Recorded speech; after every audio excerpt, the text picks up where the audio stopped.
তুমি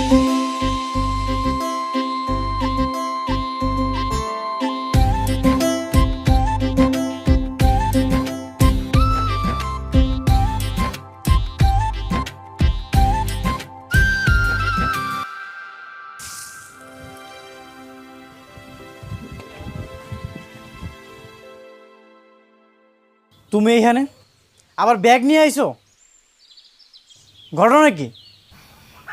আমি চলে আসছি। চলে আইছো মানে? চলে আইছো সেটা তো আমিও দেখতেছি, কিন্তু কেন? তুমি বলেছিলে না আমি বড় লোকের মেয়ে বলে তোমাদের সাথে মানিয়ে চলতে পারবো না? হ, ঠিকই তো কইছি। আর তোমার সাথে আমার কখনোই বিয়ে করা সম্ভব না। আর তুমি আমাকে পরিবেশের সাথে কখনোই মানায় চলতে পারবা না। চলতে পারবো কি পারবো না আমি সেটারই পরীক্ষা দিতে আসছি। কি লেগে আইছো? পরীক্ষা দিতে? হ্যাঁ, পরীক্ষা দিতে। আমি তোমাকে খুব ভালো করে বুঝিয়ে দিব যে আমিও পারি এই পরিবেশে থাকতে। তুমি এখনই আমাকে বাড়ি থেকে বাইরে হয়ে যাও। এটা কোনো পরীক্ষার হল না। না, আমি যাব না। যতক্ষণ পর্যন্ত না তোমাকে আমি বোঝাবো যে তোমাকে আমি কতটা ভালোবাসি, ততক্ষণ পর্যন্ত আমি যাব না। যাইবা না মানে? এটা তোমাকে বাড়ির কোনো কম্পিউটার বা মোবাইলের গেম না, এটা বাস্তবতা। আর এখানে লড়াই করা অনেক কঠিন। কঠিন কি সহজ সেটা আমিও বুঝবো, তুমি কেন বাধা দিচ্ছ? অনেক কার লগে কথা কস বাপ?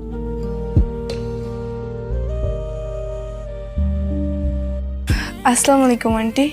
ওয়ালাইকুম সালাম। তুমি কে গো মা? আন্টি, আমি অনেকের গার্লফ্রেন্ড, কিন্তু ও আমাকে তাড়িয়ে দিতে চাচ্ছে। কেন রে অনেক? এগুলো তুমি বুঝবা না মা। বুঝি না বলে কি করে বুঝবে? আন্টি, আপনার ছেলের ধারণা আমি আপনাদের সঙ্গে মানিয়ে চলতে পারবো না, তাই আমি প্রমাণ দিতে সবকিছু নিয়ে চলে আসছি। তুমি কি আমাগো লগেই থাকবা?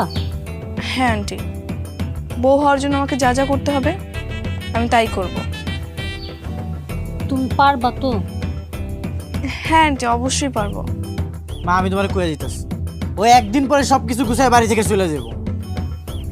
যদি না যাই? না যাই মানে? আমি যদি তোমার বাড়ির সব কাজকর্ম করে থাকতে পারি, তাহলে তুমি আমাকে বিয়ে করবে তো?